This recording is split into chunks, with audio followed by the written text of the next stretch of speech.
Every morning, somewhere in America right now, about 130 million people eat bread for breakfast.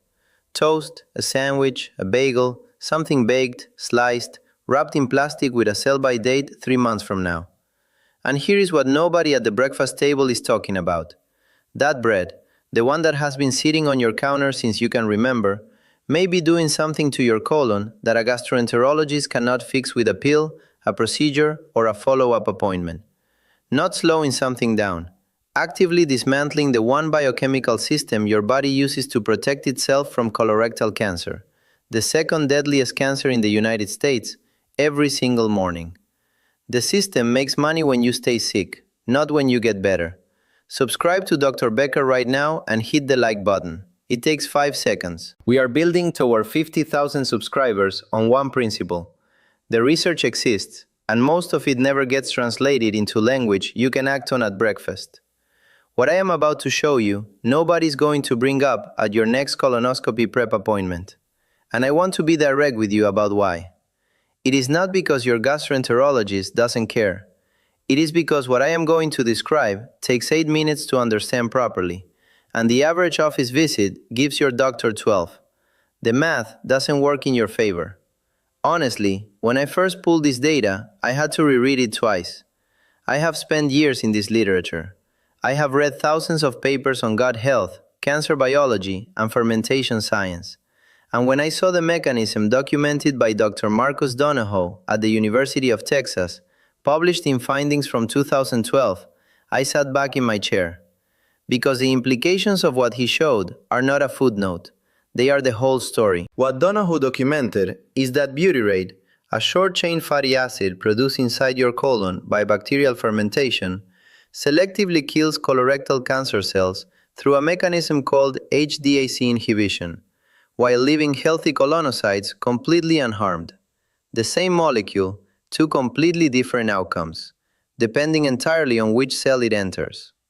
Most people think cancer prevention is about avoiding bad things. The research shows it is also about feeding your colon the right fuel so your own cells handle the threat. Not supplementing, not medicating, feeding. Not improved, not slowed, selectively eliminated. Even people who eat whole wheat every morning, who switched from white to brown years ago, who buy the expensive multigrain loaf, who read every nutrition label, are still getting almost zero butyrate from that bread. Because it is not the grain, it is the fermentation. And almost no commercial bread sold in the United States is genuinely fermented. I am going to explain exactly what is happening inside your colon right now. The biology, the chemistry, the compounds working against you in what you think of as healthy bread. And then I am going to tell you about a bread that has been doing this correctly for 5,000 years. A food that predates the Roman Empire, the Silk Road, and every nutritional guideline the USDA has ever published. I am Dr. Becker. I translate peer-reviewed research and document the case patterns that show up across the literature so you see the evidence without the marketing layer. Before we go further, what I am sharing today is educational information based on published research. If you are currently under treatment for colorectal cancer, a gastrointestinal condition, or taking medications that affect your gut, work with your physician before making any dietary changes. This is not medical advice. It is documented mechanism. There is a difference, and the difference matters. Now, let me walk you through this. Your colon is not a passive tube. Think of it the way you would think of a fermentation vessel in a brewery.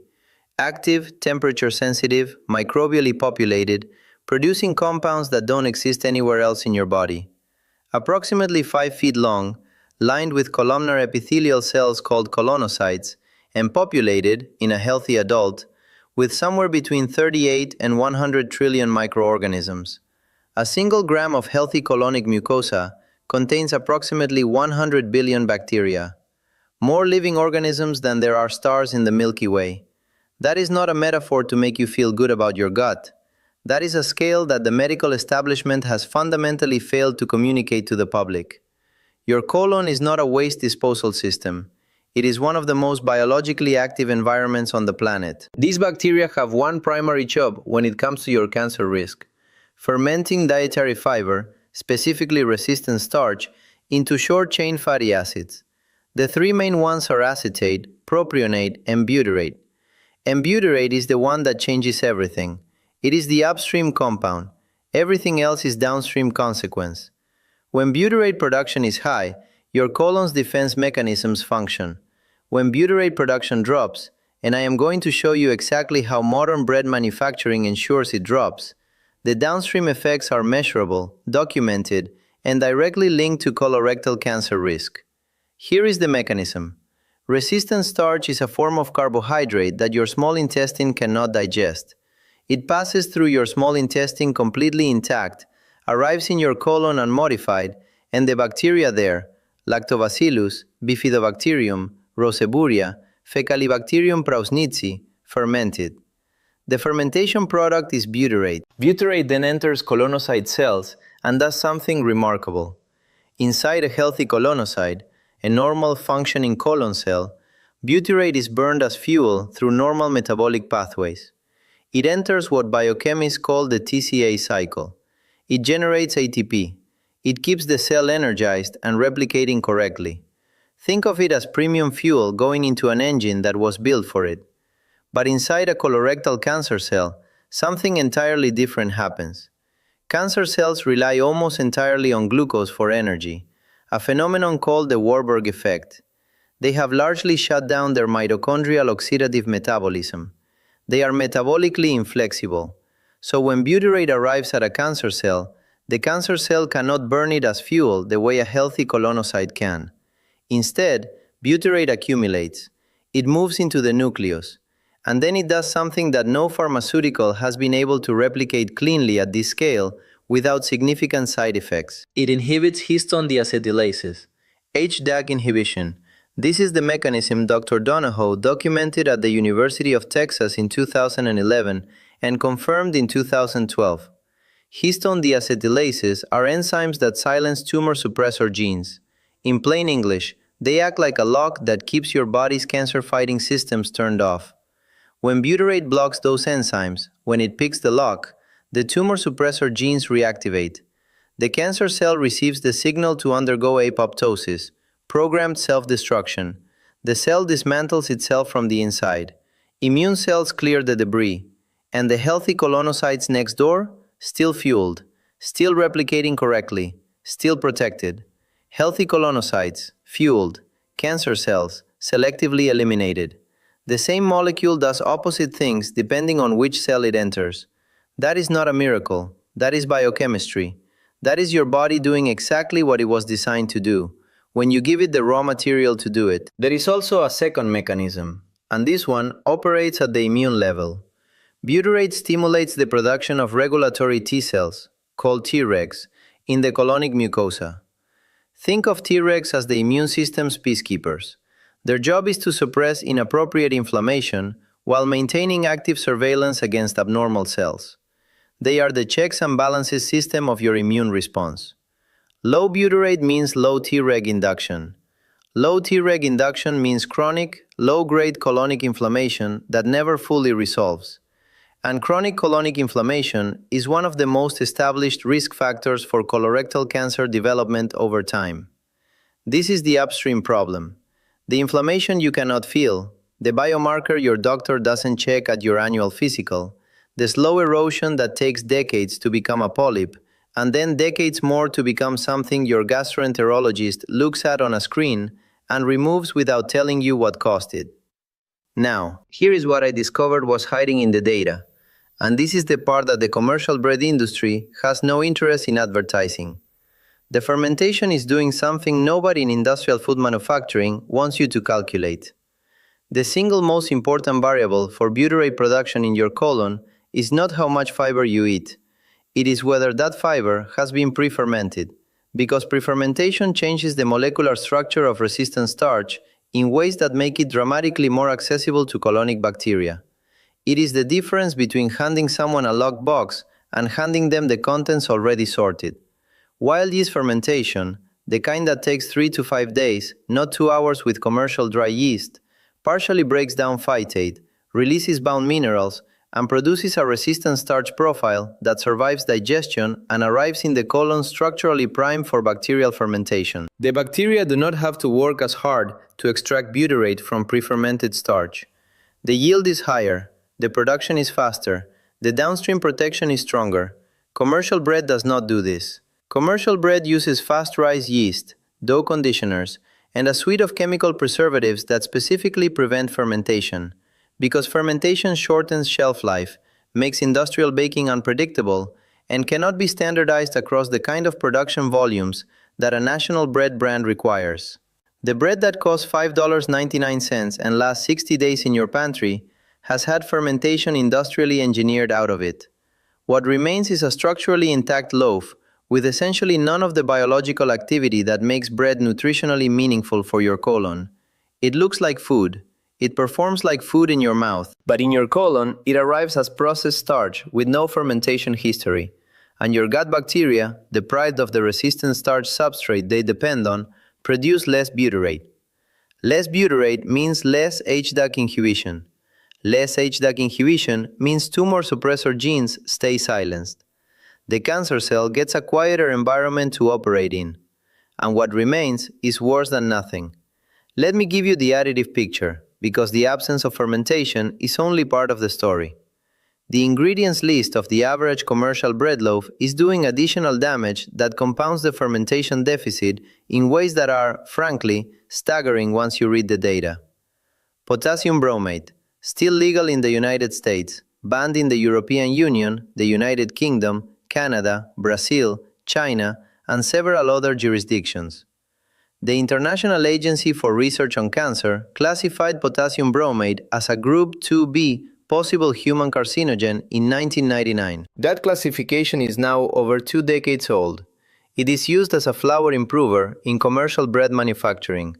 It strengthens gluten structure and gives bread a better rise, which is entirely a texture and appearance benefit for the manufacturer. Your gastroenterologist is unlikely to ask you about it at your colonoscopy prep appointment. Your bread label may or may not disclose it, depending on whether it survives the baking process in quantities that trigger labeling requirements. The IARC classified it in 1999. It is now 2026. Azodicarbonamide, banned in Australia and the European Union, still legal in the United States. It is a dough conditioner, a chemical that makes dough easier to handle at industrial scale. During baking, azodicarbonamide decomposes into 2 compounds, semicarbazide and urethane. Both have demonstrated carcinogenic activity in animal models. You will find azodicarbonamide in many commercial burger buns and sandwich loaves. It has no nutritional function. Its entire purpose is manufacturing convenience. Calcium propionate is the preservative that prevents mold. It is what allows a loaf of bread to sit in your pantry for 60 days, without developing the fungal growth that would naturally occur if you left real fermented bread on a counter for a week. Calcium propionate does its job by disrupting microbial metabolism. It creates an environment that is hostile to microbial growth. The problem, and this is documented in peer-reviewed research published in the journal Nutrients in 2018, is that calcium propionate does not distinguish between bread mold and the bacteria in your gut. Oral exposure to calcium propionate altered gut microbiome composition in the study population, and specifically reduced populations of butyrate-producing bacteria. The preservative that keeps your bread shelf stable is selectively depressing the bacterial populations in your colon that produce your primary colorectal cancer defense mechanism. And then there is the glyphosate question. A 2016 analysis by the Environmental Working Group found glyphosate residues in 10 of 24 oat-based products tested. Wheat-based products have shown similar contamination patterns in independent testing.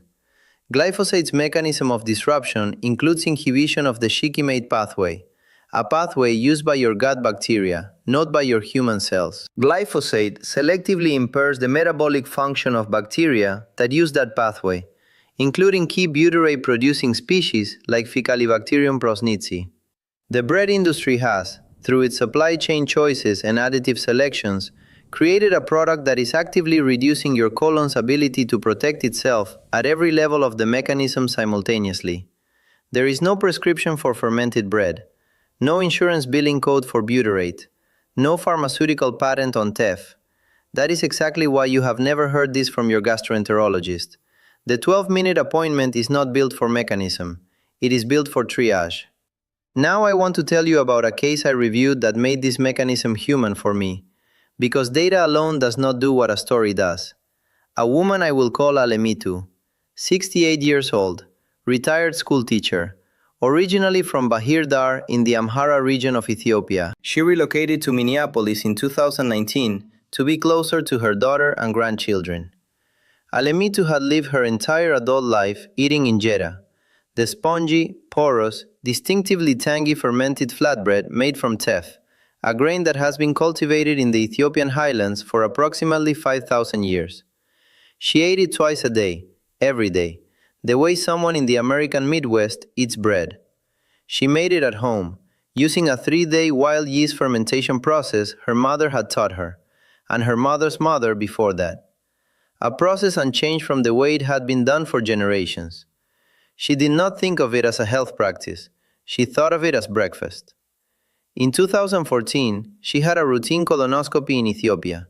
Clean, 0 polyps, 0 findings. Her gastroenterologist found nothing of concern and discharged her with no follow-up recommendations. When she arrived in Minneapolis in 2019, she adapted to the American diet incrementally and without any particular intention. Injera is not widely available in Minneapolis unless you make it yourself, and the teff flour was harder to source, and her grandchildren ate sandwiches and toast, and it was simpler to buy a loaf of whole wheat from the grocery store. She bought the expensive kind, the multigrain kind. Within a year, her diet had shifted almost entirely away from injera toward commercial bread. By any standard American nutritional measure, she was eating a healthy diet. In 2022, she had her first American colonoscopy, 2 adenomatous polyps, the precancerous kind, not cancer, but the kind that becomes cancer if left in place long enough and given the right environment. Her gastroenterologist removed them, told her to come back in 3 years, and gave her no dietary guidance beyond eat more fiber. He was not wrong. He was operating within a 12-minute appointment and a billing structure that rewards procedures, not conversations. Her daughter, who had been watching videos about gut health and microbiome science, found the research on fermented foods and butyrate production. She brought it to Alemitu. Alemitu started making injera again, 3 times a week initially, then daily as she found her rhythm with the fermentation process again. She sourced teff flour online. She returned to the 3-day fermentation. Within 6 months, she reported changes in her digestion she described as remarkable. Better regularity, less bloating, something she could not name precisely, but described as her gut feeling settled in a way it had not since Minneapolis. The follow-up colonoscopy at 14 months showed no new polyp formation. I am not telling you injera reversed her cancer risk. I am not making a clinical claim about a case study. What I am telling you is that the mechanism is documented in the peer-reviewed literature. The timeline is consistent with what we know about microbiome response to sustained dietary change, and the dietary shift she made is reproducible in any kitchen with a bag of teff flour and 3 days of patience. Everything I have described about butyrate, HDAC inhibition, and resistant starch fermentation, that is exactly what was changing in Alemitu's colon when she returned to the food her body had been fed for 68 years. Now I want you to do something. Right now, while you are watching this, go to your kitchen or think about the bread you ate this morning. Pick up the bag and read the ingredients list, not the nutrition facts panel, the actual ingredients list at the bottom of the label. I want you to look for 3 things. First, potassium bromate. If it is there, you are eating a flour additive that has been banned in most of the developed world for over 20 years, classified as a possible human carcinogen by the World Health Organization's research agency, and that your government has not yet required your bread manufacturer to remove. Second, azodicarbonamide. If it is there, try reading it aloud. I guarantee you it is a word most people have never encountered, which is precisely how it has stayed in the food supply for decades without generating the kind of public pressure that would force manufacturers to reformulate. If your bread lists azodicarbonamide, post the word in the comments below. I want to know how many brands are still using it in 2026. Third, calcium propionate. It will almost certainly be there. And now you know that it is not just preventing mold, it is selectively suppressing butyrate-producing bacteria in your colon every time you eat it. Now look at the total ingredient count. A real bread, functionally real, biologically real, needs 5 to 7 ingredients maximum. Flour, water, salt, a live starter or wild yeast, maybe a touch of oil or a grain addition. If your bread has more than 7 ingredients, you are eating a product that has been engineered for shelf stability and manufacturing convenience, not for your microbiome. How old are you? Write your age in the comments right now. I want to know which age group is watching this, because the butyrate deficit risk genuinely changes between 55, 65, and 75. As microbial diversity naturally drops with age, colonocyte energy dependence on butyrate increases as mitochondrial function declines, and the compounding exposure to commercial bread additives over decades reaches a threshold that simple dietary fiber supplementation cannot address. The age distribution in this audience matters to me. Write it now. Now let me tell you about teff, and why this grain in particular is the protagonist the entire mechanism has been pointing toward. Eragrostis teff, the world's smallest grain. A single grain of teff is approximately 1 millimeter in diameter. 150 grains of teff weigh the same as 1 grain of wheat. It is indigenous to the Ethiopian and Eritrean highlands. It has been cultivated there for at least 5,000 years, predating wheat agriculture in that region and predating every nutritional guideline the USDA has ever published. It is naturally gluten-free, and its nutritional profile is, by multiple measures, extraordinary. Teff contains approximately 180 milligrams of calcium per 100 grams, the highest calcium content of any cereal grain. After 60, calcium absorption efficiency drops by roughly 20%, due to declining hormone levels and changes in gut transit time. Most seniors are supplementing calcium in tablet form without recognizing that the bioavailability of calcium from whole food sources is dramatically superior, particularly when the food undergoes fermentation that breaks down the phytate that would otherwise bind calcium and prevent absorption. The 3-day fermentation process that produces injera actually increases the bioavailability of the calcium you absorb. Iron content in teff runs between 7 and 14 milligrams per 100 grams, the highest of any cereal grain by significant margin. Iron deficiency anemia affects approximately 10 to 12% of adults over 60 in the United States, most being told to take iron supplements notorious for causing constipation and gut irritation. Teff's iron becomes substantially more bioavailable after fermentation, as phytate is broken down by lactobacillus species during the 3-day process. And then there is the resistant starch profile, which is the mechanism we have been building toward this entire conversation. Raw teff contains between 20 and 40% resistant starch by dry weight. That is one of the highest levels of any cereal grain on earth. When fermented for 3 to 5 days with wild yeast, specifically Candida milleri and Lactobacillus species, the organisms naturally present in a teff sourdough culture that has been maintained the traditional way. The starch structure is modified in ways that increase its resistance to small intestinal digestion. More starch arrives in the colon intact. More bacterial fermentation occurs. More butyrate is produced. The HDAC inhibition mechanism I described earlier is not just available. It is running at meaningful concentrations. This is not a folk remedy. This is not wellness content. This is documented food science with a 5,000-year human clinical trial attached to it. There is also a historical signal worth noting, and I want to be precise about what I am claiming here, because I am not claiming causation.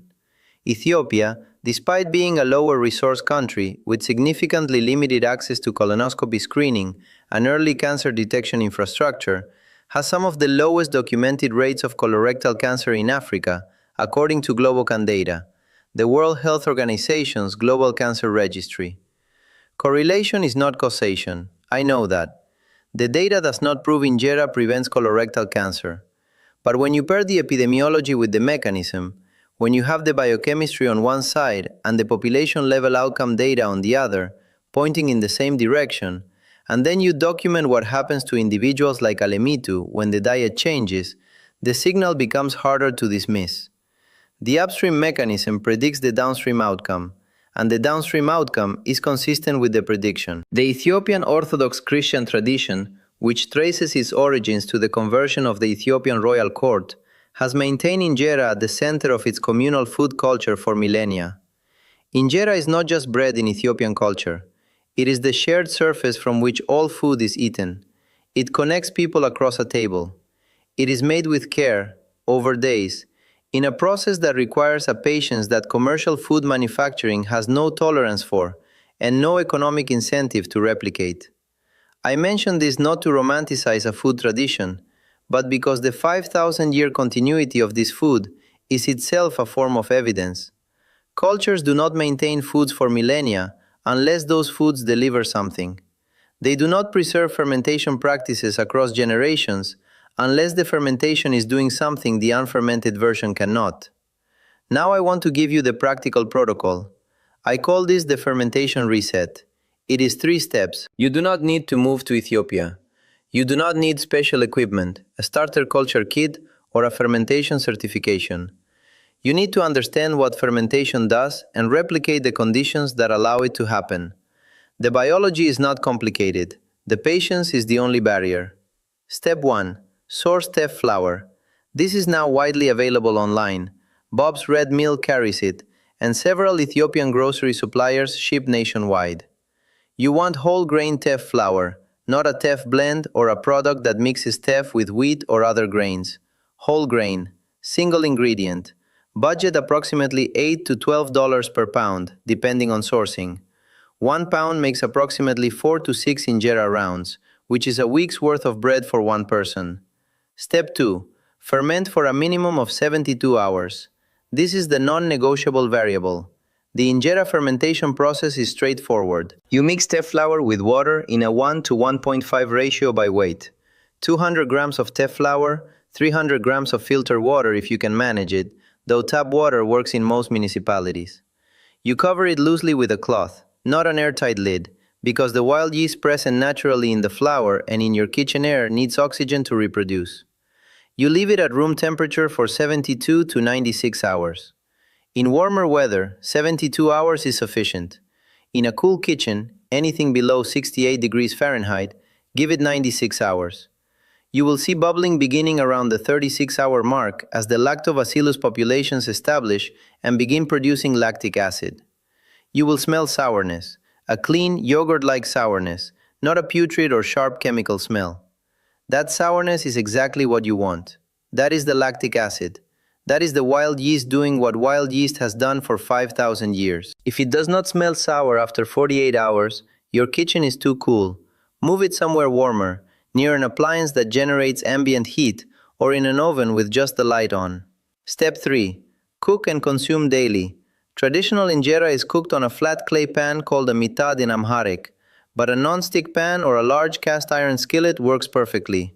Pour a thin layer of batter, approximately 2 to 3 millimeters. Swirl to coat the pan evenly, cover with a lid, and cook for 2 to 3 minutes until the surface is fully set and the characteristic porous bubbles have formed across the entire surface. The porous holes you see, those are not a texture accident. They are produced by fermentation gases escaping through the batter as it sets during cooking. They are a visual confirmation that the fermentation was real and active. If your injera comes out flat and dense without pores, your fermentation was insufficient. Give it another 12 hours and try again. The 3-day fermentation I am describing produces a resistant starch yield, after cooking and cooling, of approximately 20 to 30% of total carbohydrate content. For comparison, commercial white bread produces essentially zero resistant starch. Commercial whole wheat bread, the kind Alemitu switched to in Minneapolis, produces approximately 1 to 2%. Injera made from properly fermented teff produces 20 to 30 times more resistant starch than the healthiest commercial bread on the grocery store shelf. The gap is not marginal. It is not a rounding difference. It is a categorical, order of magnitude difference in what arrives in your colon for bacterial fermentation. The food industry profits from ultra-processed bread that costs 30 cents to make, lasts 60 days on a shelf, and generates repeat purchases because it does nothing to address the underlying condition it creates. Your colon is the collateral damage in a business model built around shelf stability and manufacturing convenience. Now, if you cannot make injera from scratch right now, or you are not yet ready to commit to the 3-day fermentation process, there are intermediate steps that move the butyrate needle without requiring you to upend your kitchen routine immediately. Genuine sourdough bread, made with a live starter that has been fermenting for a minimum of 24 hours, is the closest commercial alternative. The key word is genuine. The vast majority of commercial sourdough sold in American grocery stores is flavored with vinegar. It mimics the taste of fermentation without the biology. The sourness is artificial. The resistant starch benefit is absent. If you are buying sourdough from a grocery store shelf with a 60-day expiration date, you are buying vinegar bread. Real sourdough goes stale in 3 to 4 days because the live organisms in it continue metabolizing. As for bread made with a live starter, minimum 24-hour ferment, no added commercial yeast. Bakeries that do this properly are proud to tell you. The ones that are evasive about their process are almost certainly not doing it. The third option is cooling and reheating starchy foods, a process called retrogradation that converts some digestible starch into resistant starch. Cooked and cooled rice produces approximately 3 times more resistant starch than freshly cooked rice.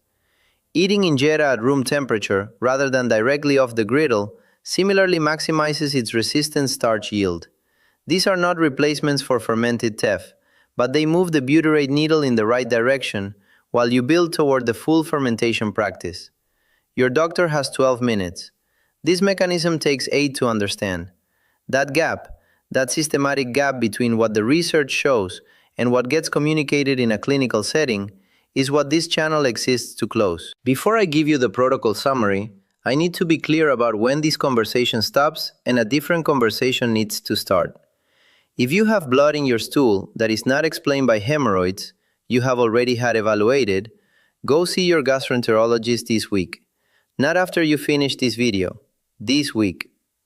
If you have an intentional weight loss of more than 10 pounds in 60 days, that warrants an urgent workup, not a dietary reset. If you have iron deficiency anemia that is not explained by your diet or your menstrual history, that is a red flag for occult colorectal blood loss and needs to be investigated. If you have a family history of colorectal cancer, screening colonoscopy according to your physician's recommendations is the foundation of your protection, and this protocol is the complement, not the substitute. If none of those apply to you, breathe. You are going to be fine. But the quality of that life, the decades of it that are still ahead of you, are worth protecting with more than a pantry full of calcium propionate and potassium bromate. Your colon is not going to protect itself if you feed it industrial bread additives every morning for 20 years. Here is your takeaway. Clean, simple, actionable. Step 1. Audit your current bread today. Read the ingredient label before you put it away. If it contains potassium bromate, replace it. If it contains azodicarbonamide, replace it.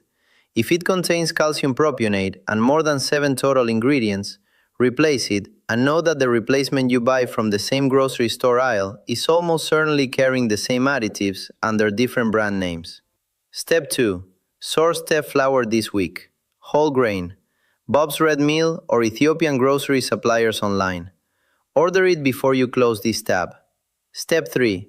Start your first fermentation batch within 7 days. 200 grams teff. 300 grams water. Loose cloth cover. 72 to 96 hours at room temperature. This is your fermentation reset, the 3-day window your colon has been waiting for. The wild yeast is already in the flour. You are not adding anything. You are creating the conditions for biology that has been running for 5,000 years to run again. Step 4. Cook and eat daily. 1 to 2 injera rounds per day gives your colonic bacteria the resistant starch substrate they need to produce butyrate at concentrations that activate the HDAC inhibition mechanism Donahoe documented. Not a supplement, not a protocol, a food your body already knows how to use. Step 5. Give it 30 days. The gut microbiome does not transform overnight. It responds to sustained, consistent dietary change over weeks. 30 days of daily fermented teff produces measurable shifts in Lactobacillus and Fecalibacterium prausnitzi populations, the primary butyrate-producing species, that are detectable in stool microbiome analysis and that correlate with the butyrate production increases the mechanism requires. You will likely notice changes in your digestion within the first 2 weeks. The biological changes your colon is making begin on day 1, even if you cannot feel them yet. I am Dr. Becker, and I have spent years reviewing the intersection of traditional food cultures and cancer epidemiology. The pattern that emerges from that literature is not subtle. When you find a food that a population has eaten continuously for 5,000 years, and then document what happens when individuals abandon it for an industrially processed alternative, the outcome is not random. Alemitu's colonoscopy in Ethiopia was clean. Her colonoscopy in Minneapolis showed 2 precancerous polyps 3 years after she stopped eating injera. When she resumed, no new formation followed. The mechanism predicts the outcome. The outcome is consistent with the mechanism. The protocol I just described requires no prescription, no procedure, no pharmaceutical. A bag of teff flour and 3 days of patience. It requires only the understanding of how your colon actually works, upstream, at the fermentation level, and the decision to feed it correctly, the way a food culture figured out 5,000 years ago. If this is changing how you think about the bread on your counter, subscribe to Dr. Becker and hit like. We are building toward 50,000 subscribers on one principle. The research exists, the mechanism is documented, and the people who need this information most are the ones least likely to encounter it in a 12-minute appointment. Every person who subscribes makes it more likely that the next senior who searches gut health actually finds this instead of a $40 probiotic ad. The healthcare system profits from managing your symptoms. I profit from you not needing me anymore. Subscribe if that difference matters to you. Your gastroenterologist is not going to walk you through this at your next appointment. There is no revenue in it and no time in a 12-minute office visit. That is what this channel exists for. The research is there. The mechanism is documented. The food is real, 5,000 years old, costs $8 a pound, and has been waiting on the other side of a 3-day fermentation for your colon to find it. Keep investigating. Keep eating right. Dr. Becker out.